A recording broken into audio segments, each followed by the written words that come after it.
நம்ம சேனலை பார்க்குற வெறுக்கும் நண்பர்களே, இன்னைக்கு ஜென்ரேஷன் எவ்வளவோ மாறிடுச்சு. சினிமா எவ்வளவோ வளர்ச்சி அடைஞ்சிருச்சு. இன்னைக்கு காலகட்டத்தில பார்த்தீங்கன்னா, சிஜி மூலமா ஒரு விஷயத்த கொண்டு வராங்க.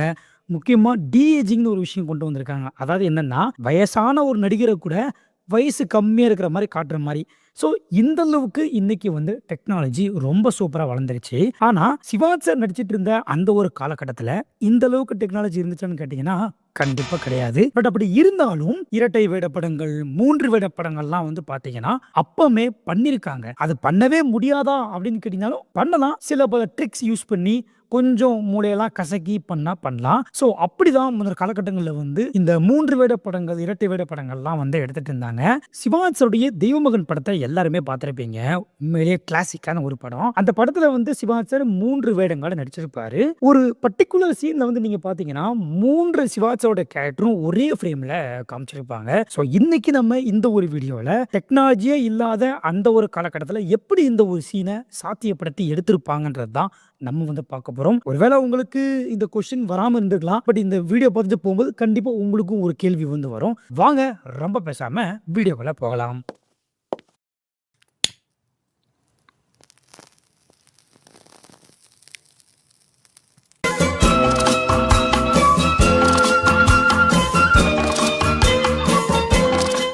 இந்த தெய்வமகன் திரைப்படம் 60கள்ல வெளியாயிருக்கு.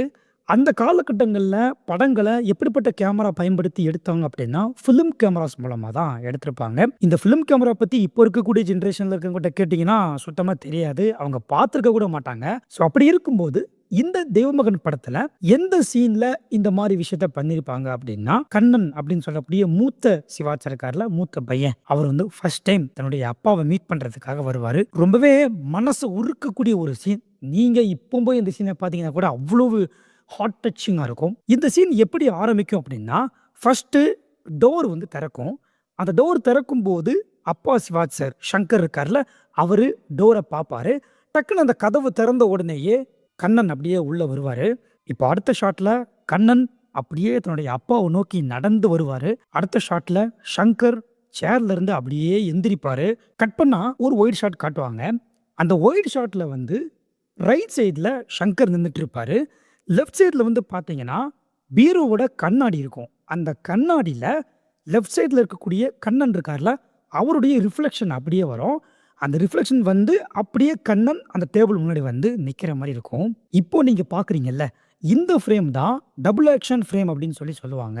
சிம்பிளா சொல்லணும்னா 2மே சிவாஜி சார் தான். ஆனா இது கண்ணன், இது சங்கர்.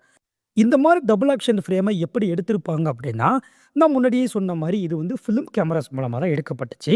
ஸோ ஒரு ஃபிலிம்ஸ் இருக்கும். அதோடைய ரீல அப்படியே மோட்டர்ல ஓட்டி கேமரா மூலமா ரெக்கார்ட் பண்ணுவாங்க. இதுதான் அதோடைய தியரி. இப்போ டபுள் ஆக்ஷன் அப்படின்றதுனால என்ன பண்ணுவாங்க அப்படின்னா, இவங்க ரெக்கார்ட் பண்ணக்கூடிய அந்த எம்ப்டி ஃபிலிம் இருக்குல்ல, அந்த ஃபிலிம்ம 2ஆ பிரிப்பாங்க. எப்படின்னா, ரைட் சைடுல ஒரு கேரக்டர், லெஃப்ட் சைடுல ஒரு கேரக்டர் அப்படின்னு சொல்லி 2ஆ பிரிச்சு, ஃபர்ஸ்ட்டு லெஃப்ட் சைடுல இருக்கக்கூடிய கேரக்டர் மட்டும் நடிக்க போகுது அப்படின்னா, சிவாஜி சார மேக்கப் போட்டு வர வச்சு, லெஃப்ட் சைடுல மட்டும் நிக்க வச்சுருவாங்க. கேமராவ ஒரே இடத்துல அப்படியே ஸ்டெடியா வச்சுட்டு, இந்த ஃபிலிம் இருக்குல்ல, ஃபிலிம உள்ள போடும்போது என்ன பண்ணுவாங்க அப்படின்னா, ரைட் சைடுல மறைச்சு டேப்ப ஒட்டிருவாங்க. இப்ப என்ன ஆகும் அப்படின்னா, லெஃப்ட் சைடுல இருக்கக்கூடிய கன்டென்ட் மட்டும் தான் ரெக்கார்ட் ஆகும். ரைட் சைடுல இருக்க கன்டென்ட் ரெக்கார்டே ஆகாது. அப்போ இப்போ கண்ணன் என்னென்ன ரியாக்ஷன்ஸ்லாம் பண்ணணும், இதெல்லாம் நடிக்கணுன்றதெல்லாம் இருக்கும்ல. இதெல்லாம் நடிச்சு முடிச்சதுக்கு அப்புறமா, திரும்ப அந்த ஃபிலிம் எடுத்துட்டு திரும்பவும் கேமரால போடுவாங்க. இப்போ ஒரு சைடு மட்டும் தான் போர்ஷன்ஸ் ரெக்கார்ட் ஆயிருக்கும். இன்னொரு சைடு எம்ப்டியா இருக்குமா? அப்போ என்ன பண்ணுவாங்க அப்படின்னா, சிவாஜி சார சங்கரா வேஷம் போட்டு இந்த பக்கம் நிக்க வச்சு, ரைட் சைடுல திரும்ப அதே ஃபிலிம உள்ள போட்டு எடுத்துருவாங்க. இப்படி எடுக்கும்போது என்ன ஆகும் அப்படின்னா, லெஃப்ட் சைட்லயே ரெக்கார்ட் ஆயிரும். ரைட் சைட்லயே ரெக்கார்ட் ஆயிரும். இப்போ இதுக்கு இவங்களுக்கு ஒரு சென்டர் பாயிண்ட் தேவை. அதுக்கு ஏத்த மாரி என்ன பண்ணியிருப்பாங்க அப்படின்னா, இந்த பீரோவுடைய சென்டர் பாயிண்ட் நீங்க கரெக்ட்டா நோட் பண்ணீங்கன்னா, அத தான் பயன்படுத்தியிருப்பாங்க சென்டர் பாயிண்ட்டா. ஸோ லெஃப்ட் சைட்ல ஒரு டேப்பு, ரைட் சைட்ல ஒரு டேப்பு அந்த மாரி பயன்படுத்தி தான் இந்த சீன எடுத்திருப்பாங்க. இப்போ இது சாதாரணமா எடுத்துட்டாங்க. இப்போ இதே இது 3 வேடங்கள் ஒரே ஃப்ரேம்ல வந்துச்சுன்னா எப்படி இருக்கும்? இதே சீன்லயே அந்த சம்பவம் நடந்திருக்கும். இவங்க பேசிட்டு இருக்கும்போதே டக்குன்னு விஜய் உள்ள வந்துருவாரு. விஜய் உள்ள வந்த உடனேயே கண்ணன் பீரோக்கு பின்னாடி போய் ஒளிஞ்சுப்பாரு. இப்போ 3 பேத்தையுமே ஒரே ஃப்ரேம்ல காமிச்சிருப்பாங்க. ரைட் சைடுல சங்கர், லெஃப்ட் சைடுல விஜய், நடுவுல பீரோ பக்கத்துல பார்த்தீங்கன்னா கண்ணன் நின்னுக்கிட்டு இருப்பாரு. இப்போ நான் முன்னாடியே சொன்னேன் பார்த்தீங்கல்ல, ஒரு ஃபிலிம்ல லெஃப்ட் சைடு 1, ரைட் சைடு 1ன்னு டேப் ஒட்டி தான் எடுப்பாங்க அப்படின்னு சொல்லி. ஸோ அதே தியரி தான் இங்கேயுமே. என்ன அங்க 2 கேரக்டர்ன்றதுனால லெஃப்ட் 1, ரைட் 1ன்னு ஒட்டுவாங்க. பட் இங்க வந்து 3 கேரக்டர் இருக்கிறதுனால 3 இடத்துல டேப் ஒட்டுவாங்க. எப்படின்னா ரைட் சைடு 1, லெஃப்ட் சைடு 1, சென்டர்ல 1.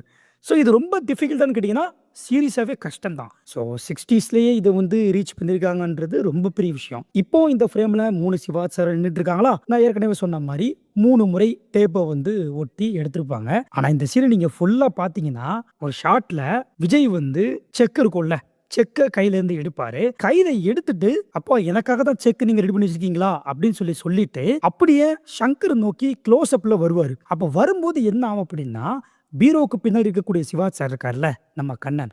அவர் வந்து அப்படியே மறைச்சுக்கிட்டு இவரு வந்து வருவாரு. இப்போ உங்களுக்கு ஒரு கேள்வி வரும். இதுல 3 கேரக்டர் நடிச்சிருக்காங்க அப்படின்றதுனால, 3 முறை டேப்ப ஒட்டி தான் எடுத்திருப்பாங்க இந்த சீன. ஆனா, இதுல விஜய் வந்து க்ளோஸ் அப்ல வராரு. கட் பண்ணா பின்னாடி வந்து பார்த்தீங்கன்னா, கண்ணன் வந்து மறையிறாரே.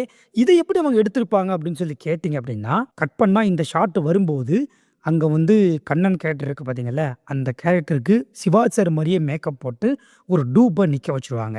ஆக்சுவலா உண்மையான சிவாஜி இந்த ஃப்ரேம்ல யாரு அப்படின்னா, விஜயும், சங்கரும் மட்டும் தான். அந்த பீரோ பின்னாடி நிக்குது பாருங்க, அது வந்து டூப்பு.